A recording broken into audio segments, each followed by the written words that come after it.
नमस्ते जी। नमस्ते। नमस्ते जी। जी देखिए, मैं आ गया हूँ। मैं आपको पहले भी बताता रहा हूँ कि मैं हनुमान जी का कितना बड़ा भक्त हूँ। देखिए जी, इसीलिए आप देख रहे हैं कि ये मेरे माथे पे टीका लगा हुआ है जी। ये जी मैं सीधे हनुमान मंदिर से आ रहा हूँ जी, और मैं जाके हनुमान जी को पूरे 1.25 मन लड्डू का प्रसाद मान के आया हूँ जी। अब आप सोचते हैं कि हनुमान जी से मेरा क्या नाता है जी। आपको पता है ना हनुमान जी कौन है? आपको नहीं पता हनुमान जी कौन है? हनुमान जी वो हैं जिनके पास भगवान राम जी गए थे। भगवान राम जी गए हनुमान जी के पास और हनुमान जी से बोला कि हनुमान जी, हम आपके भक्त हैं। तो हनुमान जी ने कहा कोई बात नहीं, आप हमारे भक्त बने रहो और हम आपका सारा काम कर देंगे जी।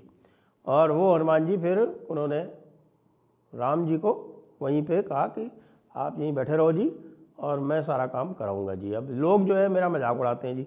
वो कहते हैं कि मुझे रामायण नहीं आती जी। मुझे रामायण कैसे नहीं आती जी? मुझे पता है रामायण किसने लिखी है जी। रामायण कबीरदास जी ने लिखी है जी।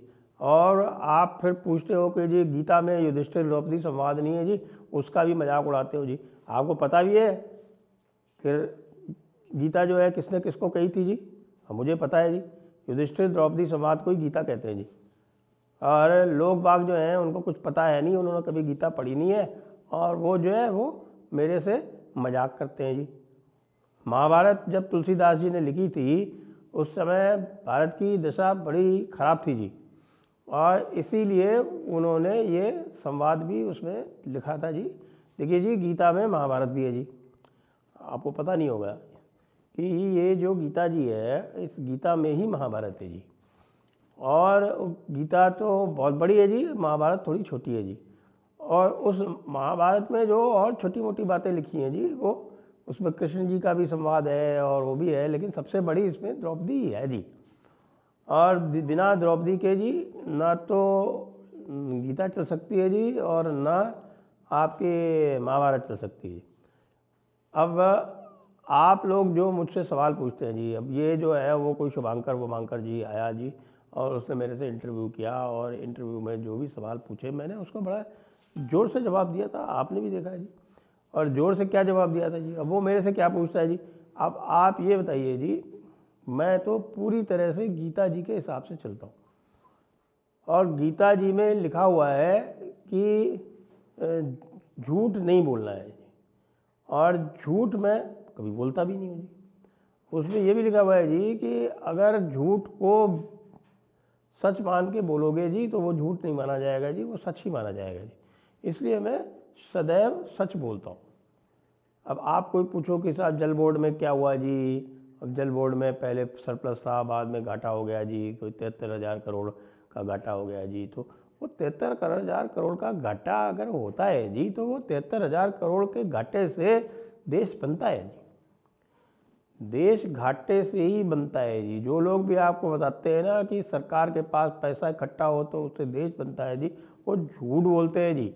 आप बिल्कुल उनकी बात मत मानना और केवल मेरी बात मानना, क्योंकि मुझे पता है कि तुलसीदास जी ने गीता महाभारत क्यों लिखी थी।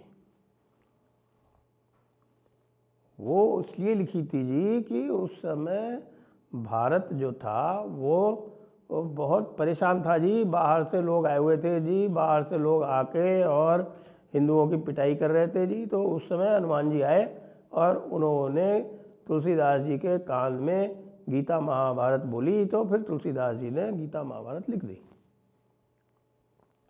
इसीलिए मैं हनुमान जी की पूजा करता हूँ जी, क्योंकि हनुमान जी ने ना केवल रामचंद्र जी को अपना भक्त बनाया और उनको भक्त बना के और उनको वरदान दिया। उनकी सीता जी रावण हर ले गया था, आपको पता है जी। वो स्वर्ण मृग बन के आया था, उसका भी लोग मजाक उड़ा रहे थे, स्वर्ण मृग बन के आया था रावण।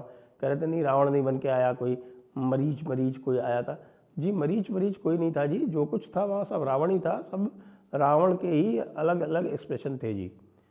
तो जिसको आप मारीच बोलते हैं वो भी रावण ही था जी, और रावण ही उधर गया और रावण ही उधर से आया।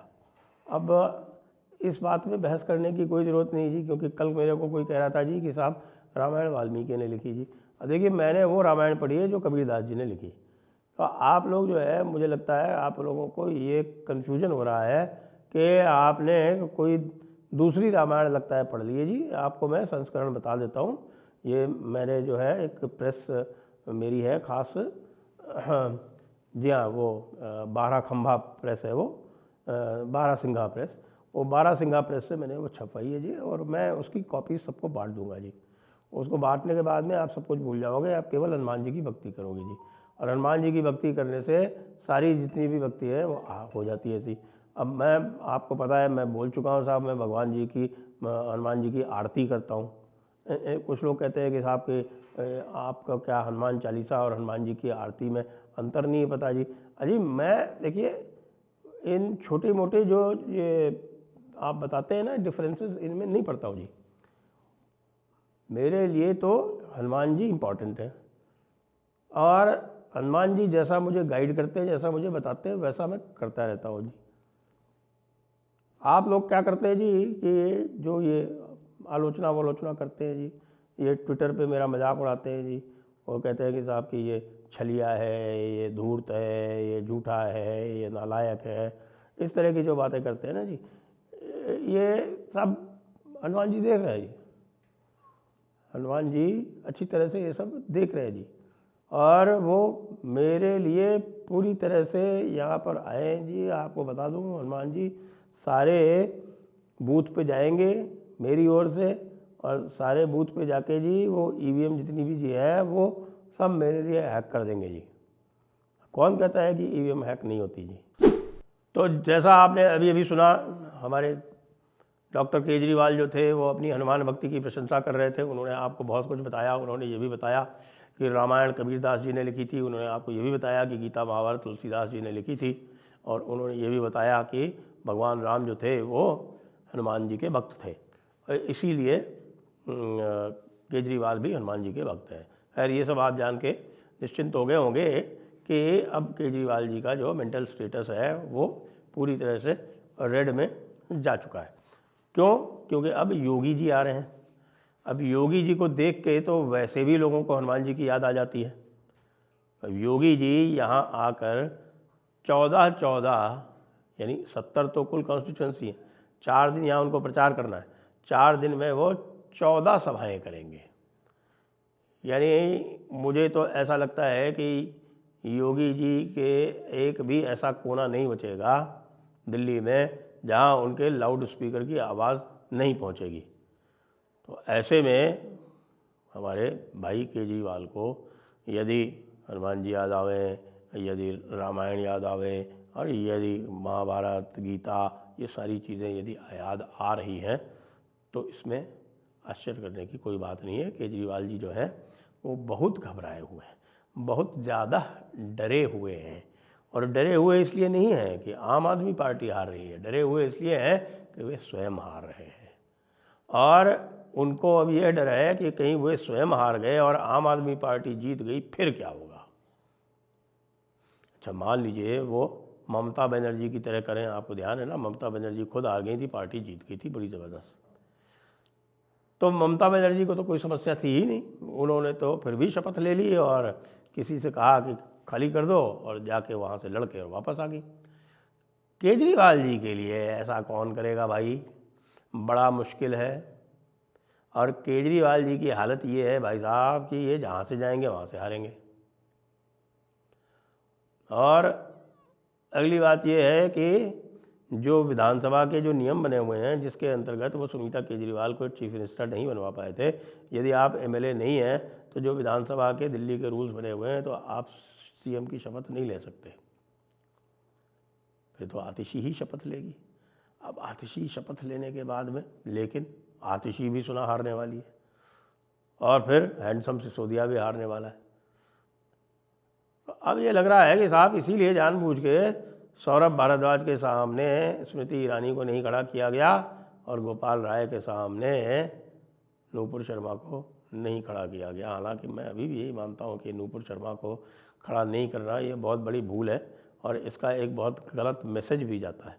और वो मैसेज ये जाता है कि साहब ये अंतर्राष्ट्रीय दबाव के तले इतना दब जाते हैं कि अपनी जो वोटर है, अपने जो भारतीय हैं, अपनी जो जनता है, अपने जो हिंदू हैं, जिनके कारण ये समय पावर में है, उनको भी वो नकार देते हैं और फिर उसको कहते हैं मास्टर स्ट्रोक। और उनके सपोर्टर्स जो हैं वो कूद कूद के आते हैं, कहते हैं तुम्हें क्या पता, तुम्हें क्या पता। खैर हमें और कुछ पता नहीं है, हमें सिर्फ इतना पता है कि ये जो इस समय स्वांग वाली जो भक्ति चल रही है, और भक्ति जो है वो भगवान भक्त को और भक्ति को बहुत अच्छी तरह से पहचानते हैं और उनको सब पता रहता है कौन आडंबर कर रहा है और कौन सच में भक्ति कर रहा है। तो ये जो आडंबर अभी अभी आपने देखा, ये उल्टा पड़ेगा केजरीवाल को। तो आगे आगे देखिए होता है क्या।